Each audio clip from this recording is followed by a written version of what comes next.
جو تھا اچھا تھا الحمدللہ، جو ہے بہتر ہے ماشاءاللہ، جو ملے گا بہترین ہوگا انشاءاللہ۔ نیک نے نیک سمجھا، بد نے بد جانا، جس کا جیسا ظرف تھا اتنا ہی پہچانا مجھے۔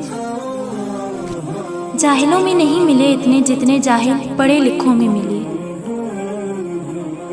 اپنے خلاف باتیں خاموشی سے سنتی ہوں، جواب دینے کا حق وقت کو دے رکھا ہے۔ نہ پوچھو ذات سب مٹی، نہ پوچھو ذات سب مٹی، نہ پوچھو اوقات سب مٹی۔ سوچ اچھی ہونی چاہیے کیونکہ نظر کا علاج ممکن ہے لیکن نظریے کا نہیں۔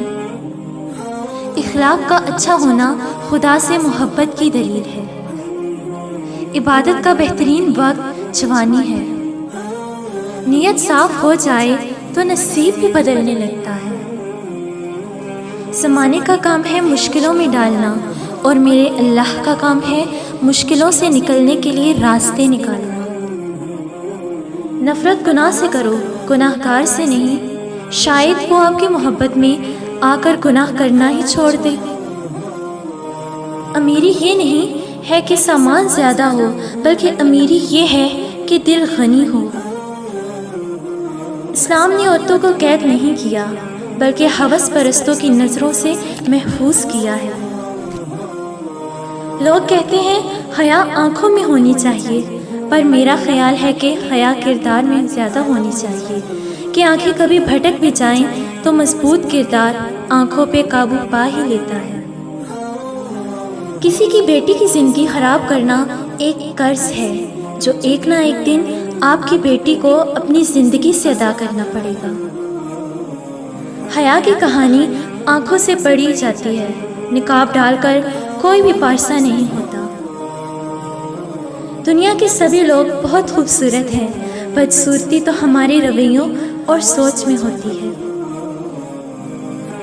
ہر گمشدہ چیز وہاں سے ہی ملتی ہے جہاں وہ کھوتی ہے، سوائے اعتبار کے، جہاں وہ کھو جائے وہاں سے کبھی نہیں ملتا۔ فکر نہ کریں، لوگ بھول جائیں گے مگر اللہ تعالیٰ نہیں بھولتا آپ کی نیکی نہ لوگوں کی زیادتی۔